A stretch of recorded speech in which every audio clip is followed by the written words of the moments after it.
txertatzeko gure bideoetan bi aukera ditugu. Beste programa batean testuak sortzea eta PNG bezala ekartzea.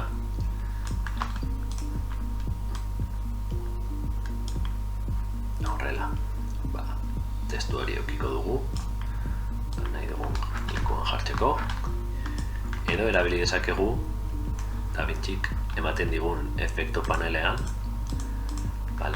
bilatu dezakegu titles, eta hemen daude hainbat modu ezberdin letrak sartzeko.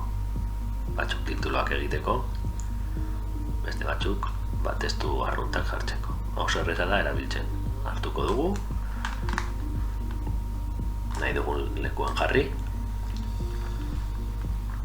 eta hemen daude testuaren propietate guztiak. Kolorea, ez da asko ikusten, mugituko du lekutik, mugitzeko, settingsen daukagu aukera, mugitzeko, lehen bezala, pertsonaia mugitu dugun moduan. Eta hemen, idatzi dezakegu nahi duguna. Kasu honetan, bi testu ezberdin dauzka, orduan,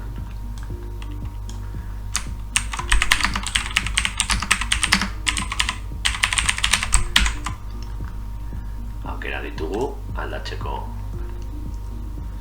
fonteak, tamaina eta beste hainbat gauza. Gainera, panel honetan dauzkagu pilo efektu. Bi bideoen arteko transizioak egiteko, VFX efektuak, Resolve FX dauden efektuak jarri ditzakegu gure bideoetan. Adibidez,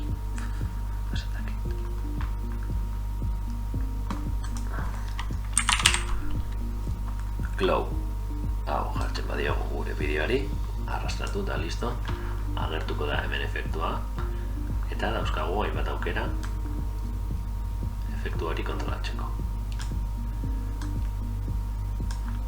Adibidez, brilloaren kolorea bebai aldatu dezakegu, brillo gehiago, gutxiago, horrela, dauzkagun efektu pilo hauekin.